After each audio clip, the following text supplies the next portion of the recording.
เด้อ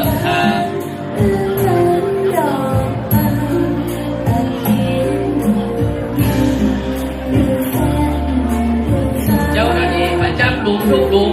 ครับเรียนเชิญครับมาคว้ากันที่หน้าพระอุโบสถเวลานี้เลยครับผมเอาคณะกรรมการที่ประจำหลุมมาฟ้าคนหลวงพ่อคูณครับปีหน้ากองด้วยกันจะได้ชี้แจง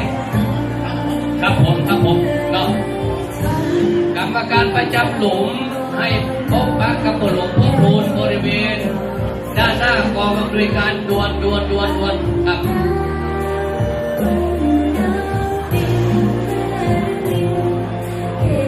วัดศรีมิ่งแก้วบ้านหัวหวายอำเภอเมืองเชียงรายเนาะนะครับคณะก้อนของคณะนี้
กรรมการประจำหลุมนะครับมาป้าพ่อหลวงเพิ่มพูนชัยชมโพ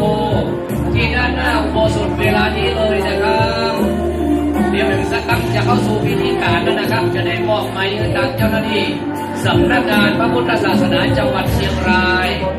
ได้ดำเนินการ